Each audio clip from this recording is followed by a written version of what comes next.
So I'm going to start where Professor Dirk Schubert left off. Anybody who was there a couple of weeks ago will know that he came up with a few closing remarks that are really my starting remarks. The lessons that they've learned over in Hafen City in Hamburg. Container ports are all the same, but no seaports are alike. Avoid copies, avoid sameness, develop uniqueness, develop a proactive approach, and more importantly than anything, stress the local identity. So it was as if he'd read my script before I'd read it or even written it. So I guess that's the baton passed to me. So I'm going to tell you a bit about me. I'm going to tell you a bit about Peel. I'm going to tell you a lot about Liverpool Waters that you probably don't know. I'm then going to explain what happens in the meantime and how you can get your head around the idea that this change is going to take place over 30 years. So by way of introduction, and I think Jerry's taken most of this, so this is fine. I've been working in the city. I was schooled in the city. I've been working in the city for the last 15 years. There hasn't been a time where we haven't had a project in Liverpool. Probably the greatest privilege to date has been working with Deloitte's vision, others on the Strategic Investment Framework, on the big blueprint for the city for the next 15 years. Although I have to say, probably my greatest delight is that when I went to see the Garden Festival site in 1984, it's probably the thing that made me want to become a landscape architect. So, full circle. To be honest, the list is endless, and I owe this city a great deal. Liverpool Waters, you know the headlines, and this is just a mere snapshot. It's a 60-hectare regeneration. It spans from Prince's Dock to Bramley Moor Dock in the north. It seeks to develop over 1.5 million square metres of development over 30 years. It sits within the wider Mersey Waters Enterprise Zone and is part of an even bigger plan, just when you thought the plan couldn't get any bigger, of Peel's Atlantic Gateway strategy that comprises over 50 projects. A little bit about Peel, and I don't intend to go through all these points. That's why I highlighted the fourth one. Peel Ports Division is the second largest ports group in the UK, and just to put that into perspective, the first largest ports group in the UK is Associated British Ports, who've been around for hundreds of years.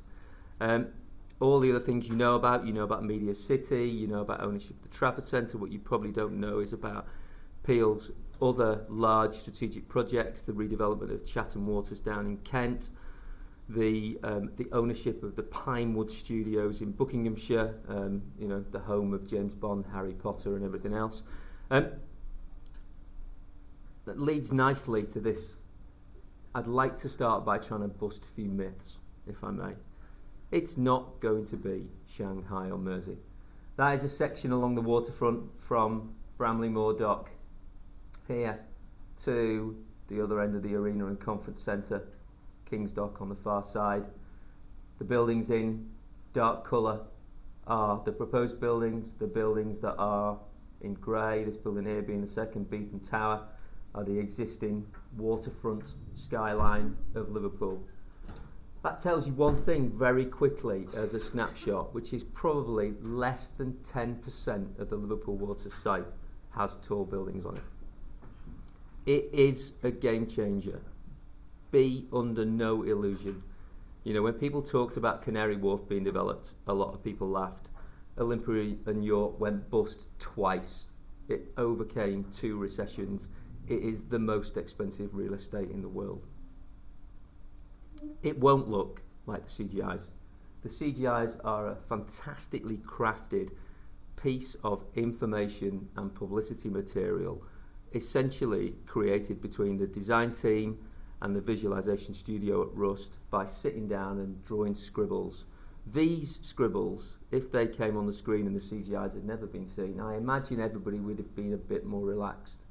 They're a bit calmer, they're a bit more open, they're a bit less definitive. They suggest a degree of softness. Some of the CGIs do bring that degree of softness in, but this is the kind of image that we've developed alongside the CGIs, because Liverpool Waters is something that's had to cater and deal with a multitude of audiences, be it the planning authority, be it investors, be it business organisations, be it Peel's board. It will benefit the current and future communities of North Liverpool and the city centre. We all know that North Liverpool is one of the most deprived areas, not just in the United Kingdom, but in Europe. This is its hour. So the Liverpool Waters project, alongside the redevelopment of the stadium in Anfield, Great Home Street project, the creation of the observatory on Everton Park, the gravity is moving north. It will not result in the city council losing, or the city losing its World Heritage status. There is 30 years for everybody to agree their differences. The elements, I've spent 2 days with UNESCO walking most of the inches of Liverpool Waters. What the headlines don't tell you is that 85% of the plan is supported with applause. Liverpool Waters, anyway, takes its lead from this document. This is the World Heritage Supplementary Planning document. If anything, some of UNESCO's criticism was levelled at the document rather than the scheme. We live in a plan-led society. Peel followed the plan. Some things you probably don't know, and they're really important if you're a city centre resident. Liverpool Waters will have 6.8 hectares of new parks and open spaces, including 2 major parks in the heart of the plan, Prospect Park and Central Park. There are nearly 9,000 square metres of schools and community institutions, 3 cultural buildings, 15 plots minimum subject to architectural competition, and we are currently developing a 10-year meanwhile use strategy between Peel and the partners of the university, the Tate, the Liverpool Biennial, John Moores, and more recently the International Festival of Business. There will be 49 restored and reused heritage and listed assets. The big question, it's all right when you're on my side of the fence and you spend all your days doing big plans, but how do you control the 30-year plan? Peter Jones, planning officers in the audience, a lot of head scratching goes on. It's probably the real and honest answer to that. The first way you control it is through the planning process, and you can see here, and what I'm going to talk about today is this little bit. But essentially, these are the ingredients that feed back up to the planning process. The planning process is an incredibly dry process. It's a regulatory process. It doesn't allow for a great deal of animation, doesn't allow for a great deal of promotion, doesn't allow for a great deal of engagement other than through the formal planning engagement process. The other way of controlling it is through legal obligations. Peel have signed up to a legal Section 106 agreement. It has a huge component that deals with local employment and training strategies. It also holds them by law to form a coordination panel for the master plan, much in the same way as Grosvenor did for Liverpool 1, a design review board and a conservation management board, and again, for the life of the project. Through collaboration, the story of Liverpool Waters goes way beyond Liverpool already.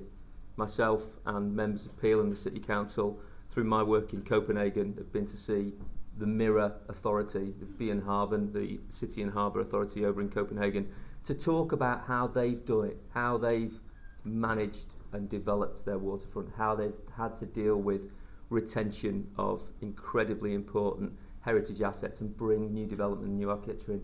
How do you bring a part of the city into the heart of the city that perhaps isn't quite as well connected as you want? Through dialogue. There are 3 key parties in this story. Team Peel, Team Liverpool City Council, and you, Team Liverpool. For me, English Heritage and UNESCO play a part, but these are the 3 key components. That is what makes headlines. That is what you see on the front cover of the Echo. Everybody wants to hear about the fights. That isn't what happens. That doesn't make news.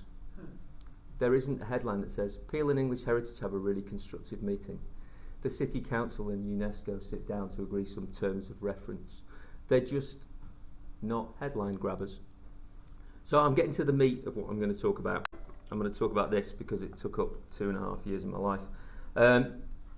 This is the thing that makes Liverpool Waters into a place and not a project. So, there you go.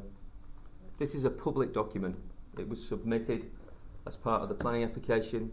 It sits online. You could have gone in and spoke to Peter Jones or Rob Burns and leafed through a copy of it, but I imagine most people don't even know it exists.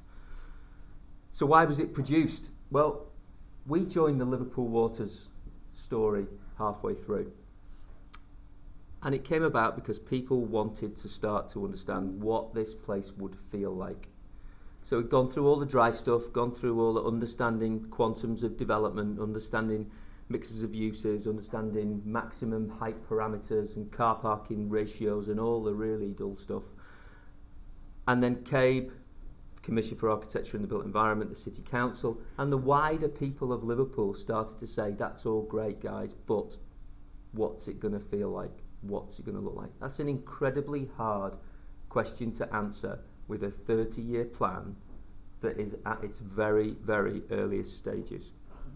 So how does it work? Well, it works like this, and we tried to produce it in a way that it was incredibly clear and incredibly easy to digest, either in bits or as a whole. So the first thing to do was that the Liverpool Waters Master Plan splits into 5 neighbourhoods, and they are genuine neighbourhoods.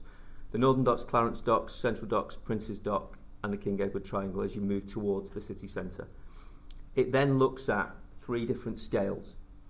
It looks at the scale of the neighbourhood, it looks at the scale of the street and the block, and it looks at the scale of what we call key buildings. They're peppered throughout the whole of the plan. I remember anybody who was here for the Half and City talk, somebody talking about the need to have great big, screaming out loud, award-winning, fancy architectural buildings anywhere. No, you don't. Every city has a backcloth. That's how it works. That the beautiful buildings sing because they sit within a backcloth. But how do you define in a future plan, as opposed to taking a city that's already developed, how do you define where the best places for those are? How do they come about? So it says there's got 5 golden rules. Buildings should assist in protecting, enhancing and presenting the outstanding universal value of the World Heritage Site. The buildings should make a positive contribution to the public realm. Buildings should relate positively to neighbouring structures. In simple terms, everything should be a good neighbour to everything else. Development shouldn't limit future flexibility, which again came out of the Half and City talk, and that neighbourhoods, blocks and buildings should embody defined characteristics of Liverpoolness. Now, apart from Rob Burns, put your hand up if you knew there were some defined characteristics of Liverpoolness. The World Heritage Site, SPD, sets out 8 defined physical characteristics of Liverpoolness. City Council and ourselves defined some other, almost undefinable things that make Liverpool Liverpool. We'll come back to those in a minute.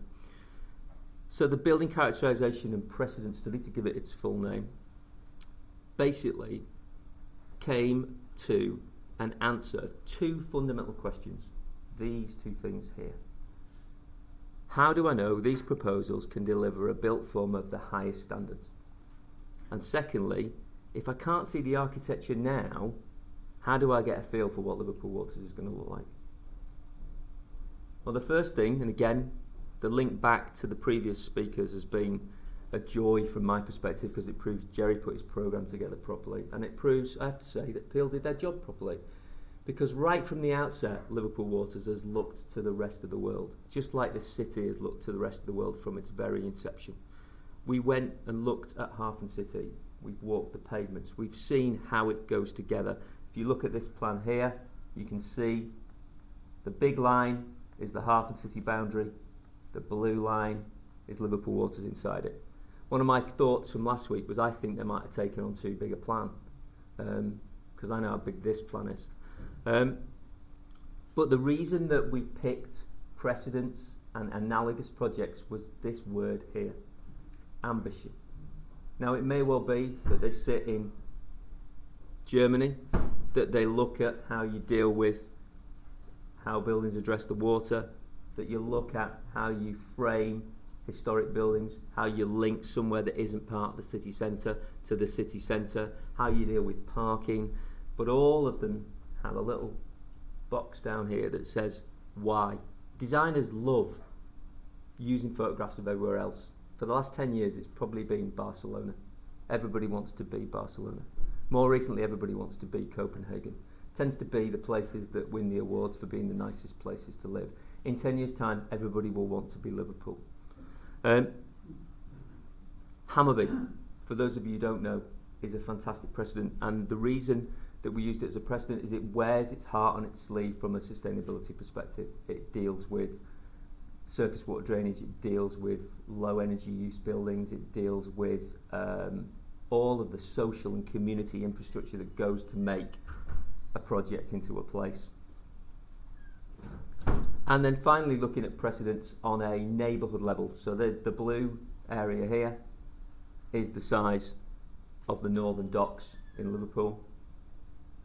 The outline is the size of Gunwharf down in Portsmouth. Anybody that's been there will know that it sits right next to the Royal Naval College. It sits next to some incredibly prized historic assets. Some of it's people like, some bits of it people don't like. It has some tall buildings. And then I'm going to bring this up because this for me is the most important part of the whole process of bringing any big project forward. It isn't just one person.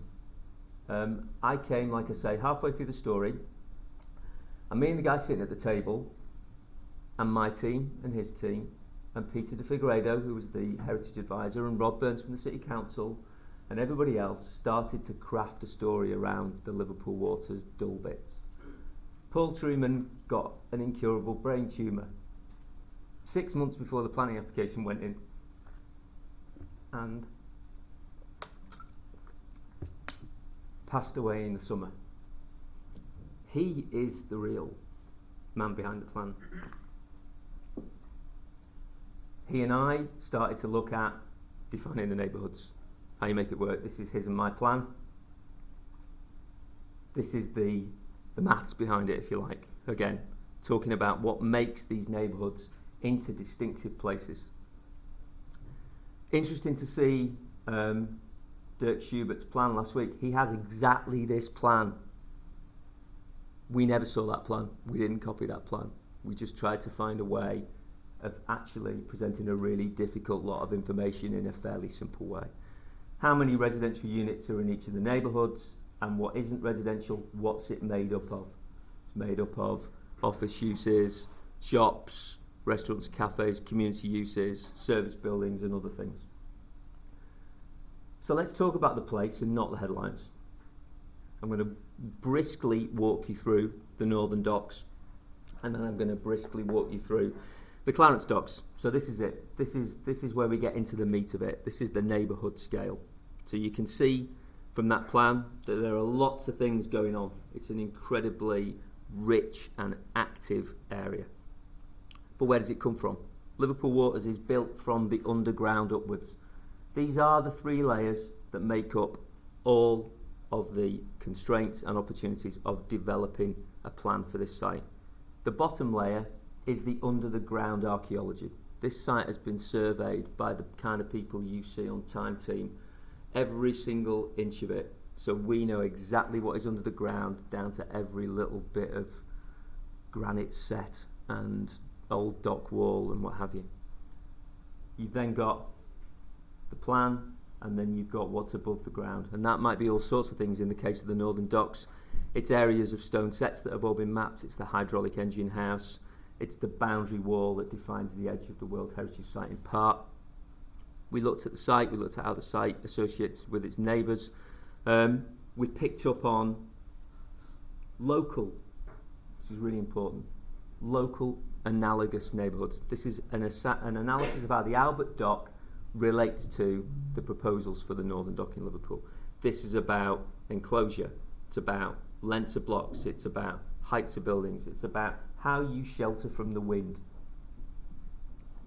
It's about spatial sequences, how you walk around somewhere and you get prospect of water, but you get sheltered from the elements. And so then translating that into a similar sequence whilst taking people through the Northern Docks. And then looking at building aesthetics. We can't design everything now, it's impossible. Trends will change, technology will change, sustainability requirements will change, building regulations will change, funding will change, everything will change. But what you can do is set some parameters, and this is what it looks at. It looks at aesthetics. It says, I'm a shout out loud building. It says I'm a quiet backdrop building. It says I'm the building that's going to hold the corner. I'm the building that's just going to be a setting. It looks at how you deal with height, and it looks on this plan how you deal with uses across the height. And then we start to look at the precedents, and we start to look at where are the front doors, where are the back doors, how do you activate the streets, how do you deal with the public realm, right down to the detail of how you look at rhythms of windows, how you look at covered colonnades, and then so on and so forth through the plan. Again, pulling in precedents from right outside the site on Regent's Road through to pulling in precedents from Hartford City in this example. So you get the idea. The whole purpose of this document was to try and bring a grain and a feeling and an element of richness to the plan, even looking at how you deal with car parks. So again, moving through all the blocks, and then the end of each neighbourhood is picking out where the key buildings are going to be. So here, in the case of the Northern Docks, there are 7. Some are existing buildings, historic listed buildings that need to be repurposed.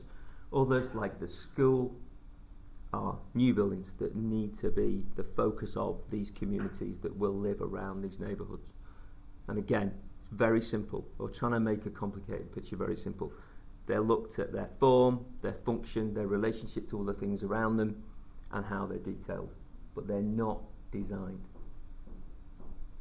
And again, then each one has a simple plot analysis that says this is the toughest bit of the plot, how might you address it? It doesn't say this is a scheme, it says this is how you might start to deal with some of the challenges going forward.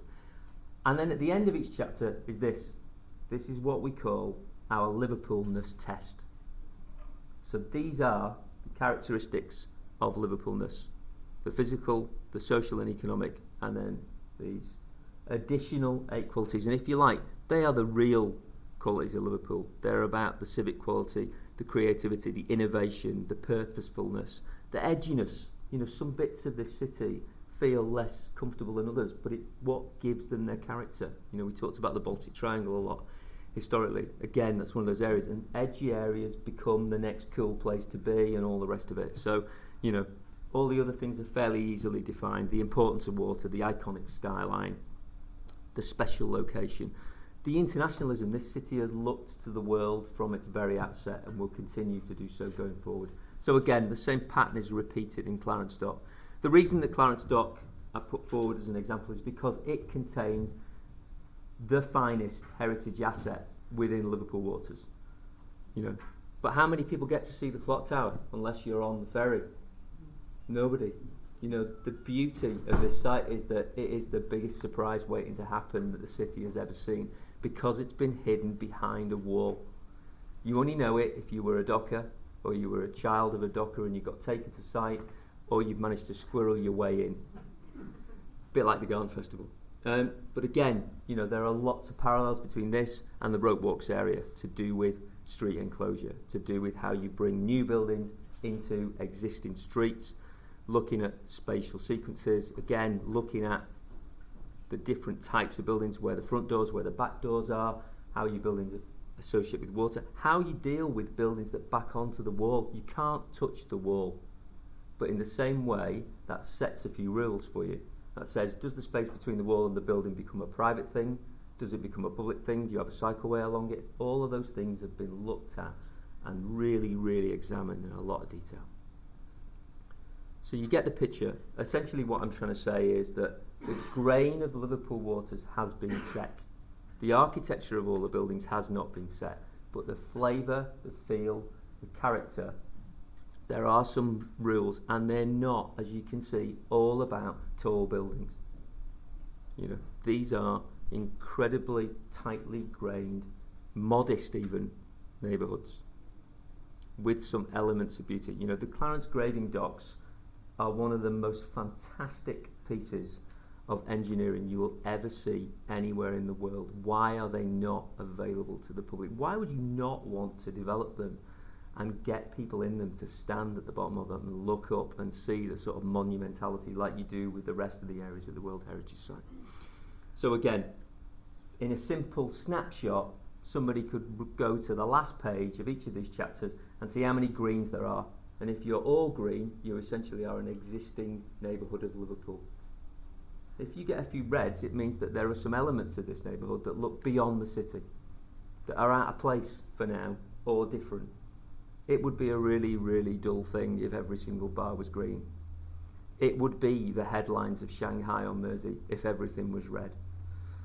It doesn't work that way. The big thing we're wrestling with at the moment is what happens in the meantime. We're currently working with, as I say, Peel universities, with Tate, Biennial and others, to develop this, a meanwhile use strategy. If you look to the precedents of other places that have done meanwhile uses really well, so don't even go to the whole thing. I mean, it's one thing that Dirk Schubert did not mention at all. What happens to the rest of the Harfen City site until the rest of the Harfen City site gets developed? The beauty of this is that you can start to introduce Liverpool waters to the people of the city, to get it infested, to get it into your walking patterns, to get it into your something to do on a Sunday afternoon, to get it into going along to a festival at Christmas and all the rest of it, is that bringing it forward in your psyche so that it feels to you like something you own and it feels like part of the city. It doesn't feel like Peel's thing a mile and a half up the coast. This is just a very quick snapshot of what we're looking at for Central Docks. The main reason being the Central Docks is going to be the last areas to be developed. The bit that everybody falls out about is the bit that's going to be in 25 years' time. Just answer the question yourself. Human nature says that, you know, we are there to reconcile. We will all come to a conclusion that everybody is happy with. There are three different types of projects: short-term projects, permanent projects, and virtual projects, which you'll see are becoming more and more relevant and more used throughout the world. So again, what could we do?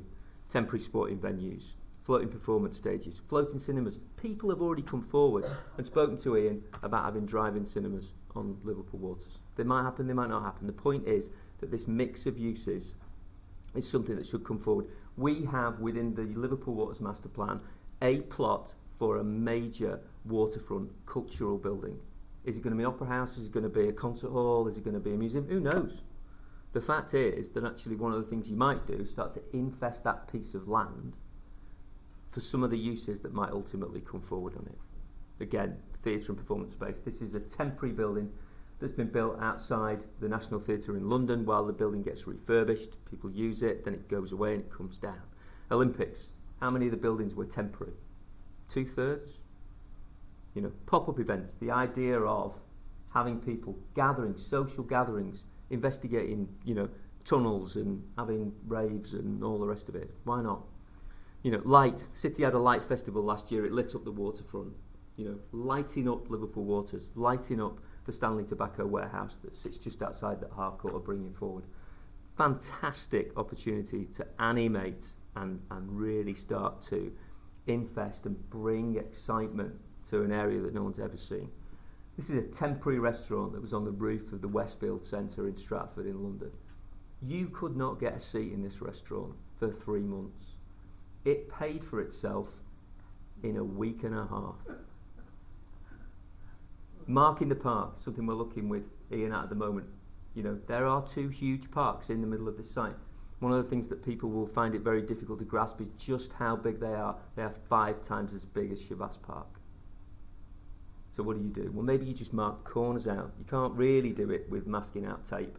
So you've got to do it with something bigger. So maybe you take some of the trees, maybe you do what they're doing at the South Bank and you mark it, and then they all go to schools and old people's homes and community uses further out. Prospect. You know, you have elevated places where you can see this site from. Guided tours. Peel have already done it. This exists. There is a water sports centre. There is a diving centre that's been paid for by philanthropists and the college in North Liverpool, and the universities are starting now to get involved with. The national water polo canoe team practices there, but I bet nobody knew that. You know, this is all happening already. The foundations are down, the land is there, it's being used. Again, speaking with the biennial and with the Tate, the idea of being able to get up high and see all of it. It is a breathtaking prospect at ground level. But when you get up, you know, it is phenomenal. Maybe some longer term elements. We need some bridges. We know we need some bridges. Copenhagen makes a fortune off its outdoor swimming pools. I know it's England, but it's colder in Scandinavia. It's just part of the culture. You know, the idea of these post-industrial landscape, this is Duisburg North in Germany, you know, is trying to infest these spaces with huge volumes of people. And then the simple stuff, the stuff that we're already talking about at the moment, the virtual product. How many people have been to cities and picked up QR codes and clicked them on their phone? What if you could pick up a QR code, or you could pick up some augmented reality and start to see what might be on the other side of the wall? Because you can't see through the wall, and we're not allowed to make any holes in the wall because it's part of the World Heritage Inscription. So instead, you use new media and you use technology to start to help people to understand what might happen. So these are just a few throwaway images that the studio put together, just start to give you a bit of a feel. We talked to the Tate. The Tate have a real problem here. If they have a huge Richard Serra retrospective in the Turbine Hall in London, it can't come to Liverpool. There's nowhere to put it. So why don't you bring it outside? Why don't you put it on Liverpool waters? This is a site that's got many faces. It's got an outward-facing face over to the river. It's also got a fantastic backdrop. Stanley Tobacco Warehouse, for anybody who knows, is well underway for being restored. It's going to be a new hotel and spa. It's also a fantastic filming venue. Captain America was filmed there. Peaky Blinders was filmed there. All sorts of things get filmed there. It's already being used. People are already. But the journey from here to the city centre isn't great. So Peel, Harcourt, the City Council, the Transport Executive are all looking at making that a better experience, trying to reduce that elastic length. Activity, if you look at Battersea Power Station, for instance, the use of it by extreme sports users is phenomenal. So again, bringing a community facility that is lacking in the city centre onto the site, allowing people in there through managed entry, but to do things that they can't do elsewhere in the city already. And then our friends, you know, who didn't see the Sea Odyssey? Was it not one of the most phenomenal things that you'll ever see in your days? You know, the idea of that scale of public involvement and bringing people through art and culture back into a site that's never been open to the community. There is a life-size model, blow-up model of Stonehenge created by the artist Jeremy Deller. Wouldn't it be fantastic to bring it to Liverpool waters for a couple of weeks? And that's what it might look like. You know, that's what might happen even in the short term. So this is Central Docks. This is what happens when you program all those uses. I'm going to come on in a minute to why that might happen a little bit sooner than we thought. What are the obstacles? This is a quote by the man who was the presidential advisor to Bill Clinton when he was coming forward for his second presidency. It's the economy, stupid. This is going to be a market-led scheme to a degree, and we know we're at the end of one of the worst recessions in living memory. So guess what? That's why the reason why it's not half finished. Peel's image. It's a difficult one, this. I'm working on the Airport City Master Plan, as you know, and the party that's been brought on board to be the development surveyor for Airport City is an outfit called Argent. Argent developed Brindley Place in Birmingham, and they're currently developing out King's Cross in London. Everybody thinks it's brilliant because Argent are on board. The fact is, it's 5 million square foot of development, 5.5 miles from the city centre, around the airport. If I was putting my money somewhere, I'd be saying that there's probably more chance the Liverpool waters will get filled before Airport City finishes. But it's Argent, and so everybody feels comfortable about it. It's a bit like Grosvenor. Everybody feels comfortable because the Duke of Westminster's behind it. We've got to do something about that, because I'm going to move on to another reason in a minute. Ignorance is a huge problem and I don't mean that in a derogatory way, but this is a multi-layered, incredibly complicated, difficult thing. But if you ask the questions, we will give you the answers. The critical mass, it will not take 1 or 2 spec buildings to bring this forward. It is going to need quite a substantial critical mass to be able to make it work. And governance is the success and failure of every project in the world. There is a far stronger governance in this city than there was 5, 6, 7 years ago. We have an elected mayor. We were the first people to pick the baton up and choose an elected mayor outside the City of London. But the fact is, City Council officers who approved the planning permission, Lindsay, Ian, me, we're not going to be here at the end of this project. The people of Liverpool are going to be here at the end of this project. So the governance stretches beyond the people who've made the plan to date. So what are the opportunities? The Strategic Investment Framework embraces the first and early phases of Liverpool Waters. It's absolutely essential that the City Council, Peel, Liverpool Vision and others work together to try and reduce that elastic limit so that we don't get what we got when we started doing consultation on the SIF, which was that's Peel's project. When we said to people, you know, a really, really well-educated property audience, you know, what do you think, you know, of the SIF as it stands? They said it's just missing one big project. And we said, what about Liverpool Waters? Oh no, it might as well have been 15 miles away. The International Festival of Business timing is incredible, and it should be seized upon with gusto, and Peel and others are seizing upon it with gusto. The enterprise zones, again, the site's been designated as a major enterprise zone by the government. There is full support for bringing this forward by Messrs Cameron and Osborne. Long may that continue, and hopefully even into future governments if they change. Peel, in the same way, are a huge opportunity. One owner, fantastic track record, and a bigger plan. You know, if you look deep and you find, the more you ask, the more you find out about the Peel organisation. They are a parallel with the forefathers who founded this city. You know, if it was happening in the city of Manchester, Sir Howard and Richard Leese would be trumpeting it from the rooftops. Don't make them the enemy, because they are not the enemy. And then finally, it is the economy. But you know what? The economy of Liverpool Waters is about the economy of the world.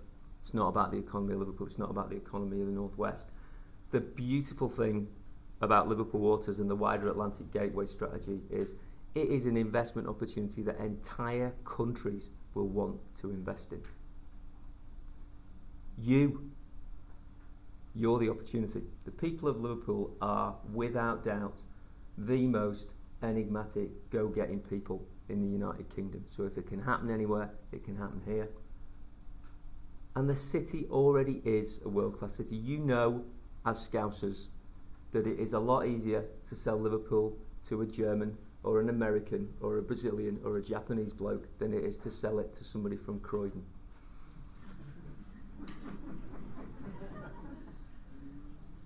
And so I'm very quickly going to wrap up. All of the things that have gone before me hopefully have set the stall out to get you excited. This is an opportunity of not a lifetime, but probably 3 or 4 lifetimes, to be honest.